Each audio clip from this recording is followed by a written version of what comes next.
I don't know exactly how God spoke to Brent, but when he put that on Brent's heart, there was just like no turning from that.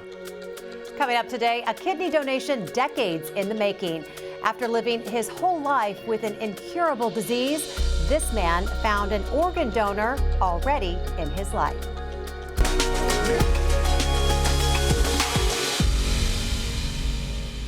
Good morning, I'm Jessica Lovell, and welcome to the Morning Medical Update. Today, we are focused on an organ donation that was needed due to the most common form of genetic kidney disease. It's called PKD, polycystic kidney disease. It can cause thousands of cysts to grow and then damage the kidney from the inside out. PKD is caused by a genetic mutation. People are born with it, but most won't notice the symptoms until they're an adult. And while there are ways to slow the progression of the disease, there is currently no cure. But before we get to that story, let's get to our morning rounds. I think we're ready for some baseball. And certainly the weather that comes along with it. Players for the Kansas City Royals, they are at spring training in Surprise, Arizona this week. And before they can take to the field, they have got to make it through a physical with this guy, Dr. Vincent Key, head team physician for the Royals and orthopedic surgeon with the University of Kansas Health System. Dr. Key, good morning. How are you? Good morning. How are you? I am good. So I take it you are going to rub our nose in it. You are enjoying the Arizona sunshine this week. Yep. Yep. It's 7 there. It's 70 here. I bet. Okay, you do have to come back though, just so you know. That is true. Yes, it is. I got to work. I got to do my other job. You have your other job waiting here. Okay, so but while you're there, you're going to do these first physicals of the year. So what are you going to be looking for? What might be a red flag during this first round of physicals? Well, sometimes guys during the off season, they try different things. They do other workouts. Sometimes they can get a little bit sore, a little bit more soreness that they're used to. So those are kind of flags for us. Hopefully they've talked to us and communicated with us during the off season to let us know once they get here that that's the issue. But I think that's usually the biggest thing. I mean, this year, for the most part, all the guys have come in healthy. Hasn't been really any red flags, and getting themselves ready to go. We have our first game today against the Texas Rangers, so it's showtime. Showtime. Very exciting. Last season was really exciting. The team made it back to the playoffs for the first time since 2015. Does that boost morale going into spring training? The guys feeling pretty optimistic. Does that play a part? Yeah, I mean, I think it does. I was talking to Bobby Witt Jr. when I did his physical, and like you said, everyone has a taste now of really what that is. The only person left from 2015 is Salvador Perez. So obviously he was the MVP of 2015, so he knows what it is. But the rest of these guys, not necessarily saying they were in diapers, but they were running around in 4th, 5th, 6th, 7th grade watching it on TV. So it's a little bit different watching it on TV than to be in the fight. That is a perspective, yes. You mentioned it. So when you're not with the Royals, you're back here treating patients. What advice do you give those young athletes that you just mentioned that also applies to your major league patients? Well, I think it's preparation. I mean, it's getting their bodies ready to go to do the activity. We don't think about it that way until something happens, and then we're all on what I call crisis management. So it's really preparing their arms, preparing their shoulders, their core, their lower body to be able to withstand, what they're asking them to do. It's not usually a 1 or 2 week thing. They have to prepare probably 6 to 8 weeks before the start of their practices in order to get themselves ready to go. Well, Dr. Key, I know you've been up already working this morning and you've got a full day ahead, so we'll let you get back to work. And of course, as I mentioned, we will see you back here in the cold in KC real soon. I'll put my jacket on. You better. Good to see you. You too. Well, with the help of a nephrologist, Jeff Laudermilk managed his polycystic kidney disease for years. But once he entered kidney failure, doctors knew transplant was the only option. I told Brent that it was hard for me to accept this, that someone would go through something like that for me.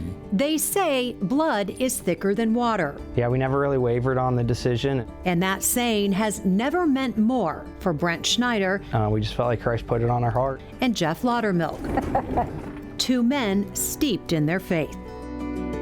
Growing up, Jeff always knew he had kidney issues. This would have been 50 years ago when our family kind of learned about polycystic kidney disease and what that could mean for some of us. You know, especially when you're a teenager, things aren't quite as real maybe as far as what the eventual outcomes could look like. Polycystic kidney disease is a hereditary disease where cysts grow inside the kidneys. Later on, cousins and my brother all had dealings with the disease. My brother Terry is older than me, and he had a transplant here 14 years ago. Man, it feels pretty good getting up again. So as the years went on, for Jeff, who's been with his partner Jamie for 20 years, it came as no real surprise when doctors eventually told him he would need a kidney transplant. As the journey went on, it got a little more clear what was coming. While many looked to relatives first, a sibling, a daughter, a son as a possible donor, Jeff found someone who's always been like a son, Jamie's son, Brent. Gosh, I've known him since he was this big, and he's always been a special character. I just think when I got the information that Jeff was getting bad and we're on that step, that I was willing to do it.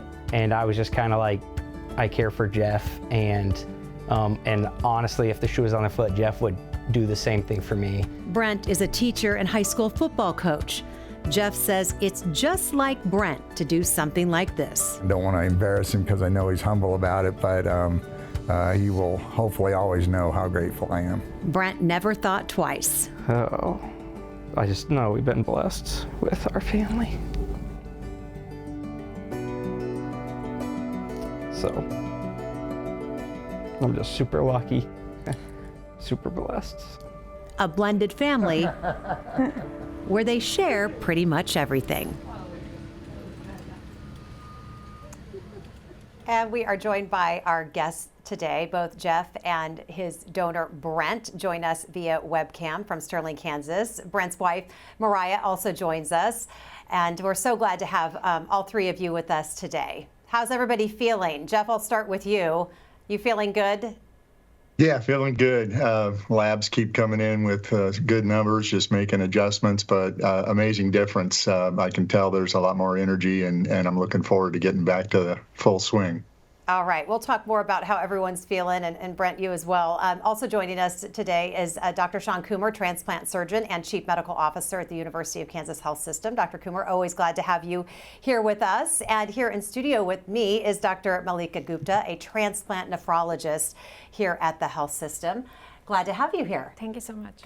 Good morning. And so, Jeff, since KPD, who else, we know that this is genetic, as we had mentioned, who else in your family lives with this disease? So started with a cousin, my father's brother's oldest son, and that was back in the 80s when we first learned what PKD was and that we all might need to be tested. So since then, other cousins, I mentioned my brother having a transplant 14 years ago. So just been kind of a through the generations sort of knowledge that our family has worked with and know that we need to manage our health a little differently based on the fact that we have that PKD thing going on. So did you always feel like a transplant was just looming? Was that something that always sat in the back of your mind? Probably not until maybe the last 15 years or so, maybe 20 years, that I just, you hear things about medical research and think maybe some other solution might be a possibility, or that your form of the disease may not be as severe. So there's all those different things in your mind that you don't know exactly how things are going to roll. How is PKD affecting your day-to-day life? I noticed that, interestingly, most in the gym. I'm kind of a guy that tried to keep my heart healthy. Our father passed early from a heart attack, so I always thought I needed to be in the gym and staying active because my job is pretty sedentary in an office. So I'd say making sure that I got to the gym was important to me. The thing I noticed is the last couple of years, I just couldn't do the workout like I was doing before, which was not any kind of major league workout. It was just kind of a regular treadmill and elliptical kind of thing. But the duration and the intensity, I just couldn't do as well. So that was one big factor. The other was I noticed kind of a lack of energy for just daily tasks, and maybe even a little bit of brain fog kind of issue to deal with. You never know if those are all PKD related or other things going on. So you always have this question, gosh, is that a thing that's going to get better if we find a solution, or how will that play out? Dr. Gupta, can you explain exactly how PKD affects the kidneys? What's going on in there? Yeah, so PKD is a genetic disorder, and there are a couple of kinds of PKD, but mainly both PKD affects the kidney by forming cysts in there. And when there are big cysts in the kidney, the tissue is not very healthy, or not much tissue is left behind in the kidney. Mostly it's just cysts, and the cysts don't work the normal way as the kidney tissue would work. So because it's being replaced by so many cysts, which are essentially balloon-filled structure with fluid, so the tissue overall, working tissue goes down, and therefore the normal function that kidney does are not able to be done in the body. Can it affect other parts of the body? Yes, it can. It can affect other organs, so spleen, liver, some other small organs can be affected as well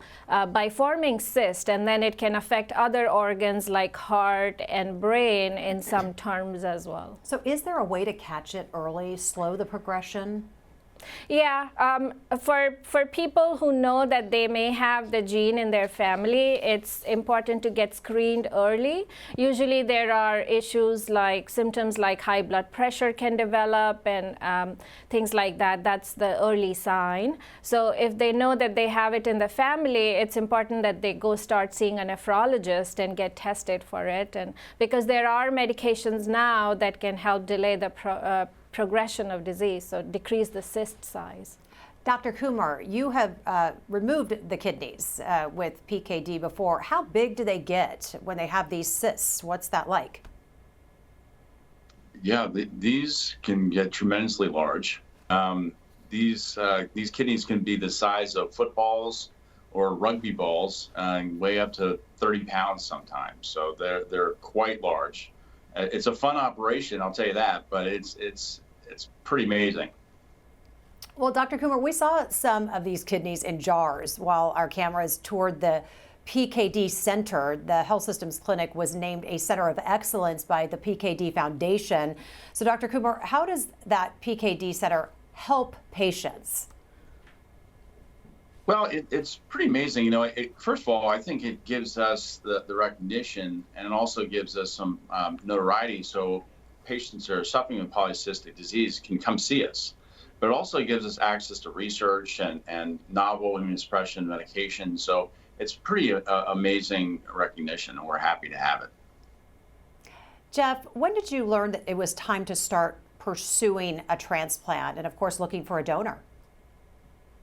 Yeah, I was actually seeing a new cardiologist, and he looked at numbers and said, I think I want you to see a nephrologist that would start the transplant protocol process. And so it was at that point that things got pretty real pretty fast, and I followed his direction. We got on that pretty quickly, and then worked with that new nephrologist for probably 6 months or more before we started dialysis in September last year. So that was kind of a different adventure for sure. I'd hoped to avoid that, but in the big picture, it did help me have a better quality of life then for several months before we came to transplant time. So let's bring in your donor, Brent. Brent, you were watching Jeff go through dialysis. When did you start thinking that maybe you could step in and see if you could be a donor? I remember just over a year ago, we were actually at a Bible study with Kevin, Jeff's second son, and Jeff did a really good job of not showing how much it was hitting him. And so just kind of in our Bible study, Kevin kind of brought it up, and we left that Bible study, and Mariah and I talked for a little bit. And that night I went over to Jeff's and just told him, we're definitely here for him, and I'm happy to go through the steps to see if we were donors. And I think it was about that January, so just over a year ago, that we started going through the steps to see if I was a match. And Brent, for those who are just joining us, explain how you know Jeff. Yeah, so Jeff's, Kevin, his middle son, we grew up together.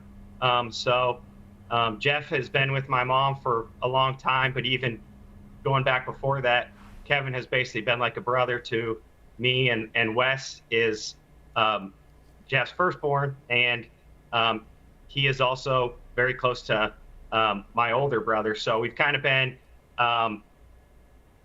really close to them, just growing up through our school years, playing sports together through high school, and we went to college together and played sports. And so we have that relationship. And then obviously Jeff and my mom have been together for a long time. So Jeff has been just a really big part of our life for a long time. Mariah, what was it like when your husband came to you and said, I think I want to step forward and see if I could donate? I mean, I think it was easy. We knew Jeff was going to have a long road ahead, and he's like a grandpa to our kids, and we just really love him so much, and I would want someone to do it for my dad. I think it was easy. Brent, you mentioned it, but how much has your faith played a part in this? Oh, our faith is just the foundation of everything in our life. And I think we definitely prayed about it, but we knew, I mean, it was put on our heart. So we just kind of knew, and we trusted in the Lord. And so once we made that decision, we were pretty steadfast in it, that we knew that was the direction we wanted to go. So we definitely want to honor Christ through everything. And we felt like this was definitely a great way to do that. Jeff, did anyone else step forward to see if they could test? Anyone else that was close to you or in your family? What was that journey like to find someone? Yeah, that was another pretty amazing thing. I'm not a person that usually asks for help, so when some people step forward like they did, it was kind of a humbling and just a real transformational thing for me. Yes, actually, Brent's brother Derek was also one that kind of went through the process, and my children probably have the disease, so they are willing to do it, but probably not a reasonable match. A couple of other people also stepped up and asked if they could go through the process. So that's kind of like I say, a humbling, almost shocking kind of thing for people to bring that to you. Well, be sure to ask your questions. You can use the chat on YouTube or Facebook, or you can email the Medical News Network. That information is there on your screen. I wanted to ask you both, what were your nerves like going into surgery? This is a big day for both of you, but Brent, what was it like being rolled back there? Yeah, it was, it really didn't hit me until probably the night before we were able to go to Reese, our oldest son's basketball game in Inman, Kansas, and then we left from there. And so that's kind of when it was really reality.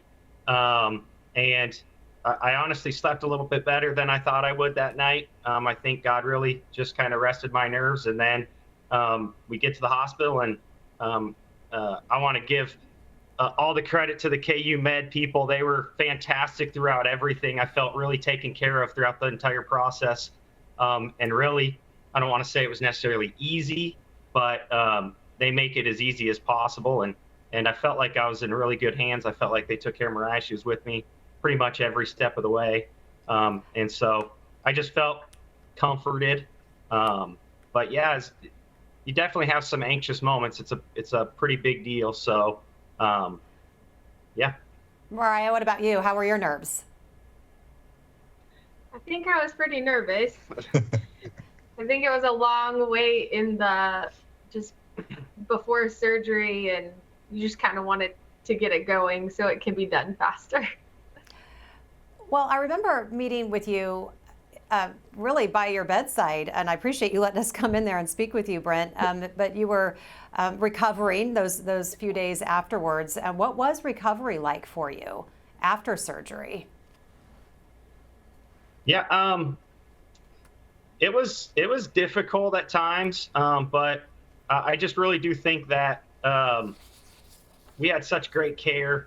I would definitely say I would highly, if somebody came and asked me about my situation and everything, I would definitely say go for it.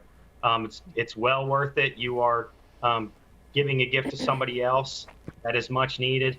But when people ask me that, I think the answer is it honestly was probably minus a couple stretches, not quite as unbearable as I thought maybe it was. But I think a lot of that is just we had great help. And even coming home, Sterling's a great community. We had a lot of people take care of us. So it's slow going. I will say that's probably the hardest part for me is just you have to be very smart about it. But yeah, it's definitely a process. It's a long process. Well, Dr. Coomer, I have to bring you in here because Brent says he said it was not quite unbearable, and we've heard time and time again where the donor ends up feeling those side effects a lot more than the recipient. Why is that? Yeah, it honestly, this is, when I think about this is one of the greatest honors of my life is that someone that doesn't need an operation trusts me to take an organ out. It is a big decision and not taken lightly. And I always am very honest with Brent. Probably remember I said this is going to hurt, and Mariah was there to witness that. It hurts a lot, and the first couple of days were rough. And mostly when we talked about putting a kidney in, we almost think about it as a hernia surgery with a couple of vascular anastomoses. So that doesn't, it's not painful. But when we go in and take out an organ, we're moving a lot of the intestines around. We're going in the abdomen and taking an organ out. So there's a lot of pain receptors involved with that. So it definitely is pretty rough. Well, Dr. Gupta, PKD currently has no cure, but are you hopeful about one day down the road of seeing a cure for this disease? Yeah, so there is a medication to slow the progression. I think there have been trials about that, very successful trials. It's called tolvaptan. I think a lot of people are on it. As far as the cure goes, I think industry and academia both are working on gene therapy and stuff like that. So I'm hopeful we'll see it in the future. But currently we have therapies to slow it down. So you slow the progression, but if transplant isn't an option for someone, do they just stay on dialysis? I would say yes, but transplant is an option for most of the people. So transplant is the definitive therapy for kidney disease. So, yeah. Dr. Coomer, I want to ask you about something else. You recently joined a national committee for OPNT, the Organ Transplantation and Procurement Network. Explain what that is and why does that matter to patients? Yeah, I was honored with about 12 other individuals to be named to this committee. This committee is repopulating the board for the organ distribution and allocation for the country. It's been felt that this has been a little bit biased by geography, and our goal is to create a fair and a consistent way of populating that board. So we're turning the entire board over this summer, and based on our recommendations. So it's quite an honor, and I'm looking forward to participating. Well done on the honor, Dr. Coomer. Thank you. Jeff, we were asking Brent how he was feeling. I want to ask you how you're feeling right now. I mean, just today, sitting there in your home with this new kidney, are you able to get back to the gym and even just doing some light workouts, as you were saying? Yeah, I've actually done a few workouts, and those feel pretty good. I noticed my stamina needs to be rebuilt for sure, and so we'll get to work on that.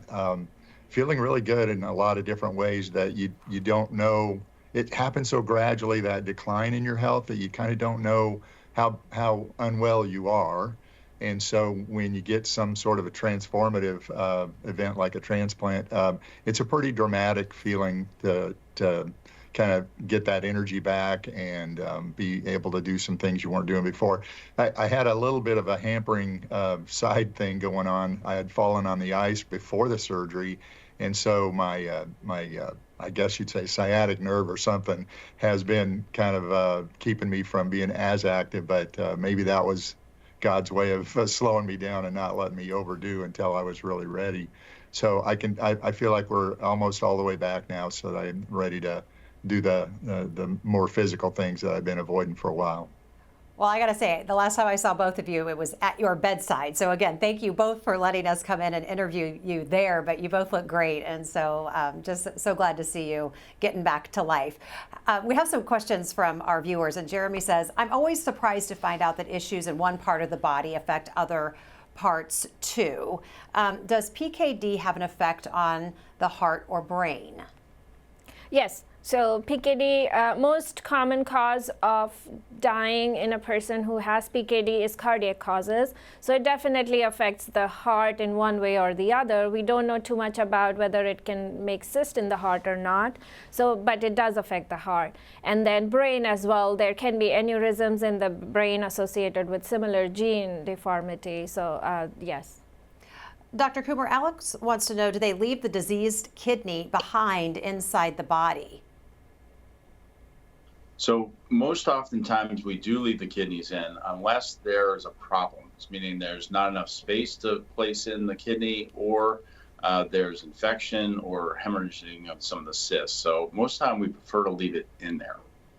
Dr. Coomer, I'm going to stick with you. I want to get our takeaways today. For those watching and listening this morning, what's the big takeaway you want folks to hear? Well, we all have our heroes out there, but you have a hero right on this program. I mean, Brent is truly a hero as a donor. He saved another's life. It's just incredible. And I don't want to minimize Mariah either. Mariah is a hero as well. To watch her husband go through this is incredible. And I remember seeing her face before the case. And then when I came and talked to her after the case was done, I could see the sense of relief on her face as well. And I was glad that I could give her good news, of course. So I again, like I said, this is one of the biggest honors of my life, is to help shepherd a donor through this. And like I said, Brent and Mariah are the heroes of this story. Thank you. Thank you, Dr. Coomer. Dr. Gupta, what's the big takeaway today? I think two things. Being a donor is a very noble thing to do. So thank you, Brent, for doing it for Jeff. And I encourage other people in the community to come forward as donor. A lot of kidney are needed in the community for patients who are on dialysis. So get tested for donation if you can. And the other takeaway is patients who have polycystic kidney disease, if you know about that gene disorder in the family, go start seeing a nephrologist. That can help you in the long term. Our heroes, Brent and Mariah, what's the big takeaway from your family's story? I would recommend, just like the doctors are saying, I personally don't feel like a hero through it all, so I appreciate the kind words. It's kind of funny. I was actually thinking the same thing for Dr. Coomer, just the miracles he's able to work, and he's exactly right. He told me straight up it was going to be a tough process, so I appreciate the straightforwardness from everybody. But takeaway is I would highly recommend doing it. It's well worth it, and then I'd also say.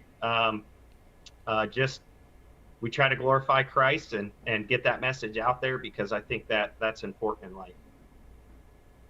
Mariah, do you have some final words for us?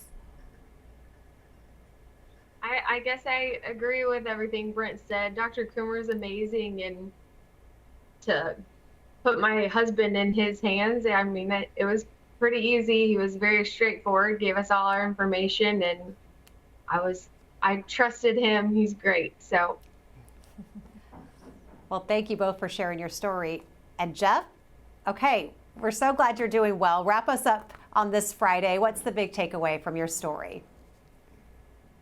Gosh, I guess, I've been given a great gift, and I think when God put that on Brent's heart to do that, and Mariah and he prayed, I started realizing that there must be some things I need to be doing in this new stretch of life that I've been given. So hopefully God puts on my heart what I am supposed to do to use this gift to his best glory. And I do remember a moment in the waiting room right before they rolled Brent and I back.